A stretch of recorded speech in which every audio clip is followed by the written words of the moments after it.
Шановні колеги, ми розпочинаємо брифінг на тему централізації. Dear colleagues, we start our next briefing, and the topic is the centralization of power in Kyiv does not have to happen. About what is going to happen in the framework of the administrative reform, and I invite speakers to the floor.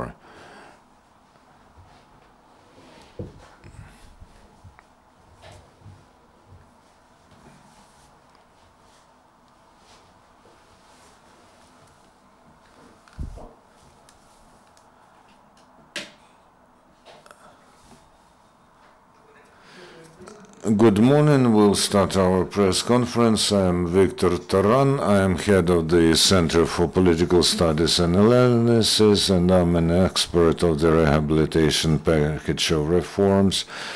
Today, we're going to talk about the situation in Ukraine when the authorities are talking about the need to introduce decentralization, but in reality, we see that they try to disrupt the reform, and instead of introducing decentralization, they are introducing different forms of centralization.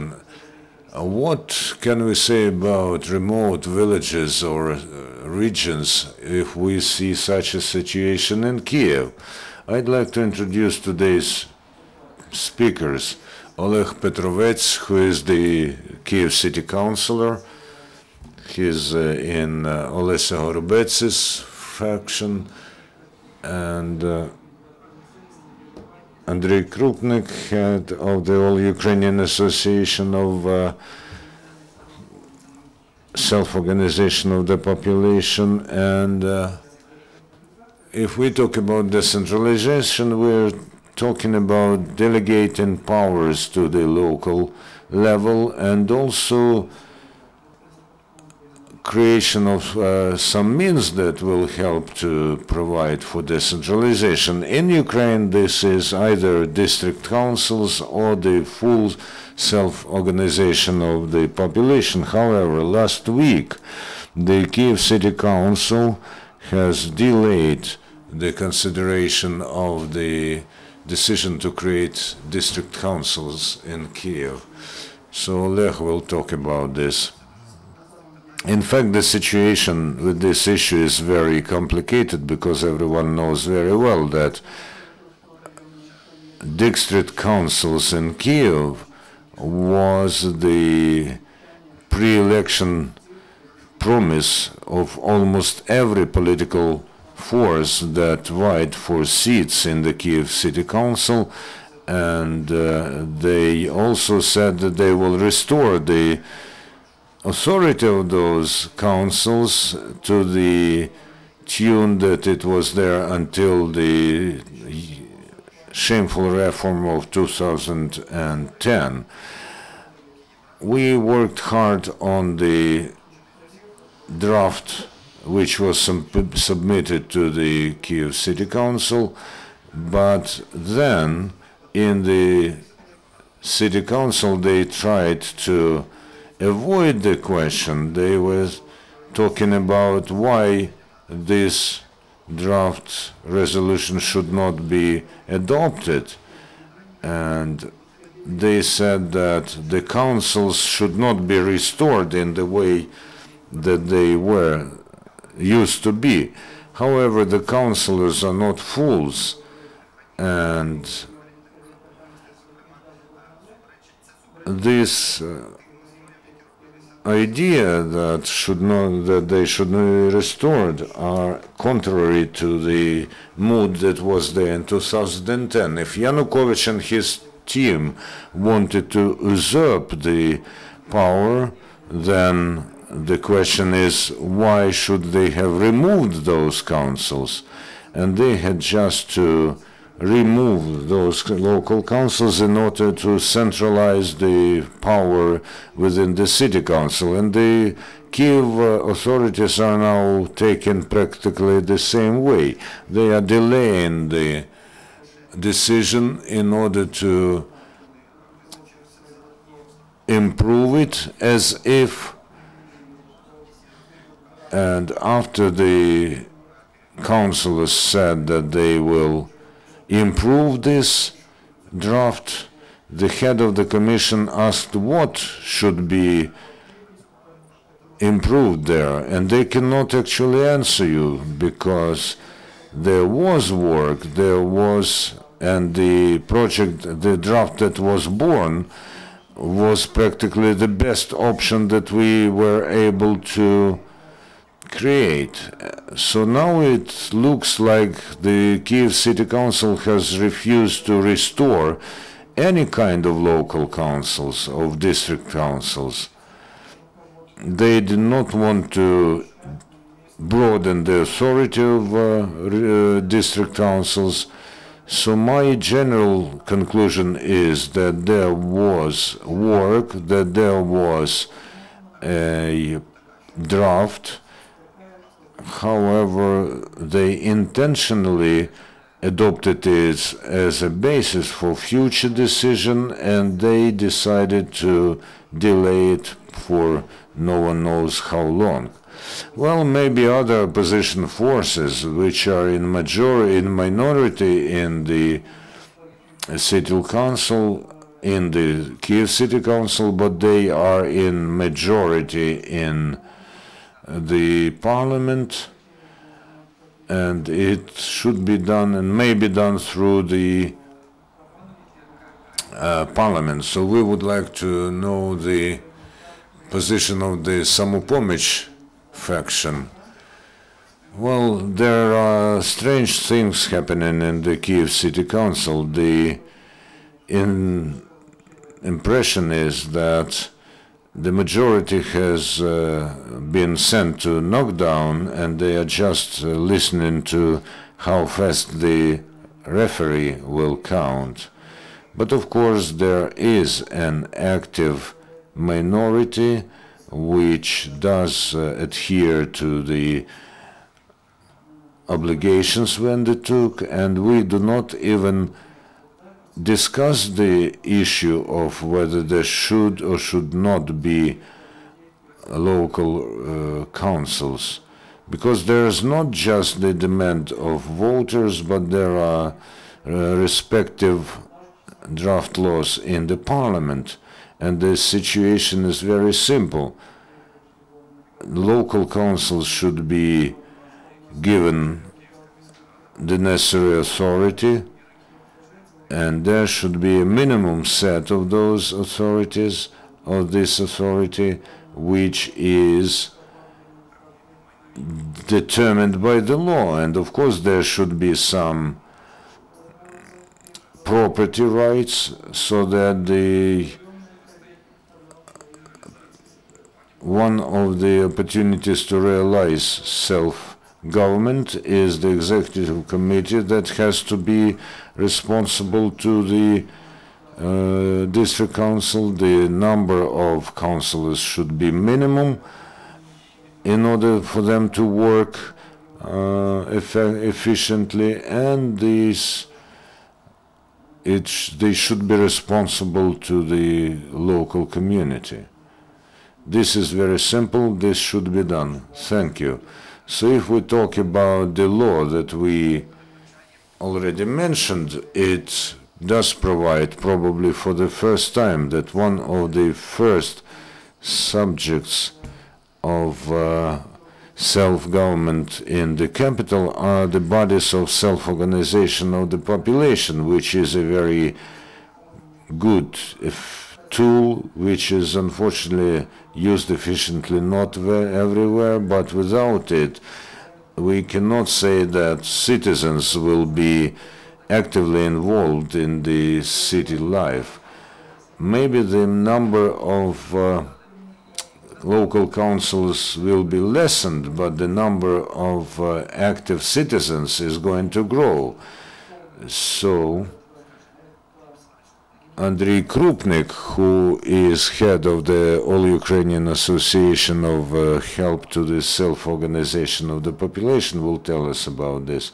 Well, it is very pleasant for us that this issue has sparked up in Kyiv, we have to distinguish between Kyiv as the capital of Ukraine and as the biggest territorial community in Ukraine.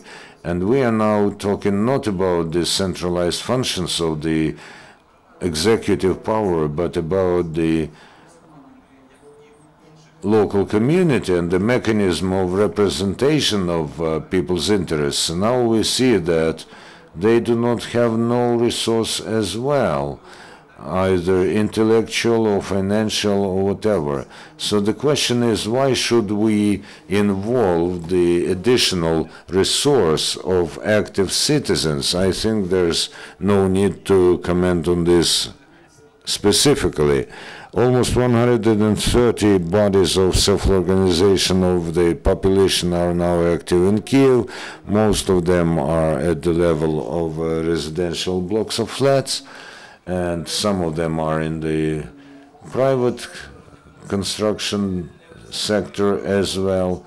We are grateful that it was with our participation that this movement has developed in recent years, but there's a question how to efficiently solve the issues of territorial communities. So I think that the optimum version now would be to launch a third sector that would enter 3 levels that will be equal: city council, district councils, and the population self-organization bodies as a starting level to solve the problems of population. I haven't seen your latest version of decision, but we are ready to join in trying to improve it. And we suggest that a working group on distribution of authority between the levels of management in Kyiv should be set up between the city council and the district councils and the executive bodies and the bodies of self-organization of the population. This should be done, and then this would not be like in other cities where they have liquidated low district councils, or rather not liquidated, but just took away all the authority from them. We still have 52 district councils that are barely surviving in cities. Why so? We should use this resource. And you said that there are quite a number of active people, and the dignity revolution proves that there are people who not just want but can realize their desire to help the community. What has happened now? We lack the normative legislative basis. Today, 17 MPs who represent all the factions and all the sectors of political forces in the parliament have registered 2 draft laws: 2266 about the bodies of self-organization of population, and 267 about the general meeting and conferences of territorial communities where people live. We think that the adoption of these laws and the positive way that most of the deputies look at them, we think that very soon, if we are able to adopt this law, then our self-organization bodies will receive this necessary legislative basis to develop in Kyiv. And the general meeting is the way to solve the issues at the level of communities. At the moment, they lack tools to represent the interests of a community or micro-community. And this does create legitimate opportunities to hold conferences when you cannot, gather together a million-strong community. We know the statute of the city of Kyiv, which was passed several years ago. It also requires more work now because it has to contain detailed procedures of creating and of bodies of local self-organization and their work. I remember how several years ago with the activists of the Kyiv City Council, we worked on the resolution about expert public councils attached to the commissions of the Kyiv City Council. Why not? People can help councillors. Why should we reject the help of these people? I think that we should now agree with all political forces represented in Kyiv City Council about our joint effort, because it is the merger of communities. And I've seen the monument to Taras Shevchenko on the territory of dignity, and he says, it's time to unite, dear friends. So we see that in order to change the situation in Kyiv and to introduce real decentralization, there should be political will, because legislative basis is not ready, not at the Kyiv level, and same goes for the parliament. We've talked here about the law on the capital, and we do call upon political forces, not the opposition, but people with the active position, to apply maximum effort, because as we see, the constructive minority is also able to reach concrete goals, and we wish this happens. I have a question. As we are talking about the community, let's not forget that the community is composed of ordinary people who do not always know the theoretical part of the laws. Can you pinpoint what will the absence or presence of district councils in Kyiv give us? And could you please tell us about the message of the enemies of this idea that when there were district councils, they were not doing well? I ask you to address the target audience so that they understand. The main thing why we lack district councils is that, in fact, the voters now are devoid of access to their representatives. At the moment in Kyiv, we have 120 city councillors, but in the cities where there is such a level of population, in Europe, the number of councillors is much greater. And of course, people have to go to a councillor to tell them about their position, but then the councillor, as representative of a community, has to tell the council about the problems. Another point about authority and other things that the district councils used to have. We have to strengthen those authority, because decentralization is the chief direction of the movement of our state, and the voters should understand the more authorities there is on the local level, the better they are able to solve their issues, because a common voter has difficulties in knocking on the door of Kyiv City Council. Thank you, because you really pinpointed some important issues. I'd like to comment on your question. Maybe if we compare the level of the organization of the society in the time when the district councils were abolished with today, I would say that it is the level of self-organization and the activity is much higher today. And you know, this is the call of the time. We have to remember this.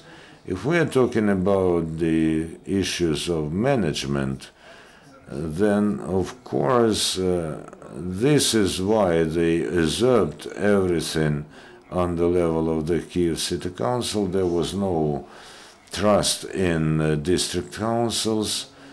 It was impossible for those people, if we can call them so, to efficiently manage the city's affairs, and the district councils just stood in their way. I do not want to talk now about how the authority will be shared between the Kyiv City Council and district councils, but from the point of view of a lawyer, I'd say that it is very good when a higher authority has a set of authority and duties that is needed by them, and there should be,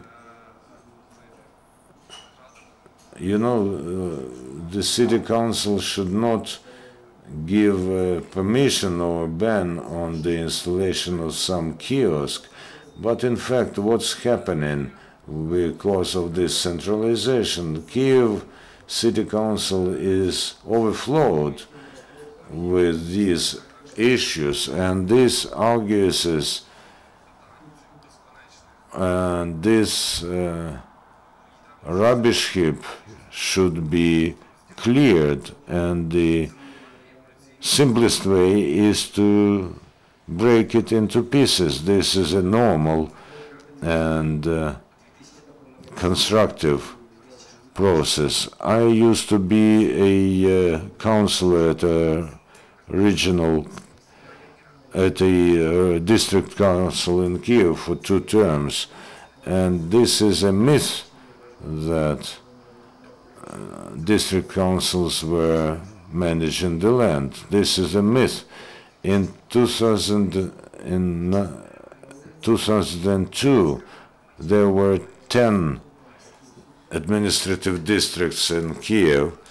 По центральним районам забрала з During reorganization, the city authority headed by Mr. Melchenko took away almost all the property, and I was head of a budget commission in the district council, and we had nothing to manage.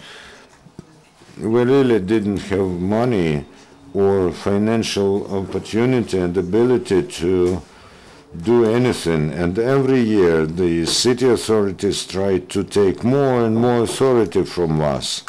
And then the city council decided, why should we go to war with district councils? Let's just abolish them.